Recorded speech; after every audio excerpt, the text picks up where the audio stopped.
সাইয়েদনা ঈসা আলাইহিস সালাম দাজ্জালকে হত্যা করার জন্য বাংলাদেশে নামবে না,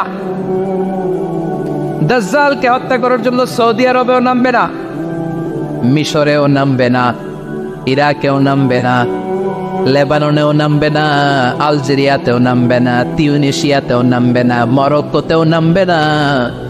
সাইয়েদনা ঈসা আলাইহিস সালাম দাজ্জালকে হত্যা করার জন্য ফিলিস্তিনের দামেস্কের জামে মসজিদের সবচেয়ে বড় মিনারার পাশে দুইজন ফেরেশতার পাখার উপরে ভর করে জমিনে নেমে আসবেন। এই জায়গাটা অনেক গুরুত্বপূর্ণ জায়গা। আল্লাহ বলেছেন বারাক না হাওলা, এই পুরো এলাকাটাকে আমি বরকত দিয়ে ছেয়ে দিয়েছি। পড়েন আল্লাহু আকবার। আবার এই জায়গায় বিশাল একটা যুদ্ধ হবে। ফিলিস্তিনের একটা শহর আছে আল গৌতা, এই গৌতা শহরে মুসলমানদের কেন্দ্রবিন্দু হবে। কিয়ামতের আগ দিয়ে যা যা ঘটবে সব এই ফিলিস্তিনে ঘটবে। এই জন্য তিন আর জাইতুনের কসম কাটার মধ্য দিয়ে ফিলিস্তিনের কসম কেটেছে কে?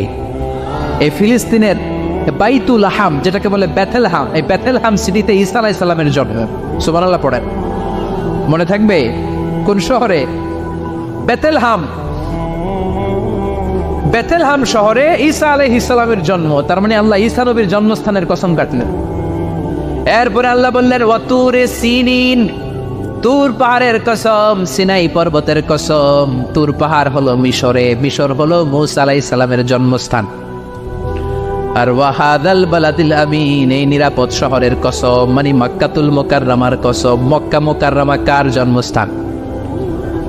জোরে বলেন, আরো জোরে বলেন। বিশ্বনবীর জন্মস্থান। তিনজন বড় বড় পয়গাম্বর যেই তিন দেশে এসেছে, আল্লাহ তিনটা দেশের কসম কাটলেন। তিনটা বড় বড় শরীয়তের ধারক বাহক এই তিনজন নবী, উলুল আজমি মিনার রাসূল। এজন্য আল্লাহ বললেন ওয়াত্তিনি ওয়াজ-যাইতুনি ওয়া তুরি সিনিন ওয়া হাযাল বালাদিল আমিন। তিন আর জাইতুনের কসম, মানে ফিলিস্তিনের কসম। ওয়া তুরি সিনিন, তুর পাহাড়ের কসম, মিশরের সবচাইতে উঁচু পাহাড়, যে পাহাড়ের চূড়ার উপরে উঠে সাইয়েদনা মূসা আলাইহিস সালাম সরাসরি আল্লাহর সাথে কথা বলেছেন।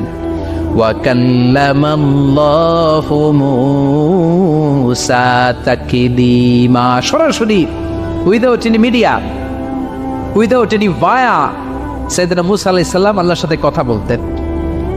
পৃথিবীতে চারটা আসমানি কিতাব সবচাইতে সেরা। এক হচ্ছে তাওরাত, দ্বিতীয়ত জাবুর, তৃতীয়ত ইনজিল, চতুর্থত কোরআন।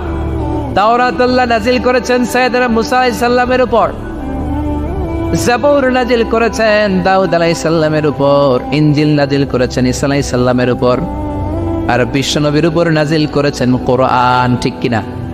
এই তাওরাতকে রব্বুল আলামিন স্বয়ং নিজ হাতে লিখে কাঠের ফলকের মধ্যে, তক্তার মধ্যে লিখে সাইয়েদনা মূসা আলাইহিস সালামকে দিয়েছে। সুবহানাল্লাহ। এটাকে আরবিতে বলে আলওয়াহ। লাউহের প্লুরাল হচ্ছে আলওয়াহ। কাঠের তক্তার মধ্যে আল্লাহ নিজে তাওরাত লিখেছেন। কিসের মধ্যে লিখছেন? কথা বলেন, শুনতেছেন? মনোযোগ আছে? কাঠের তক্তার মধ্যে তাওরাত লিখলেন। লিখে মূসা আলাইহিস সালামকে বললেন, মূসা ফিহি বুরহান, ফিহি হুদা, ফিহি হিদায়া। এই হচ্ছে তাওরাত কিতাব, আমি নিজ হাতে লিখে দিয়েছি। এর মধ্যে হেদায়েত আছে, এর মধ্যে বরকত আছে।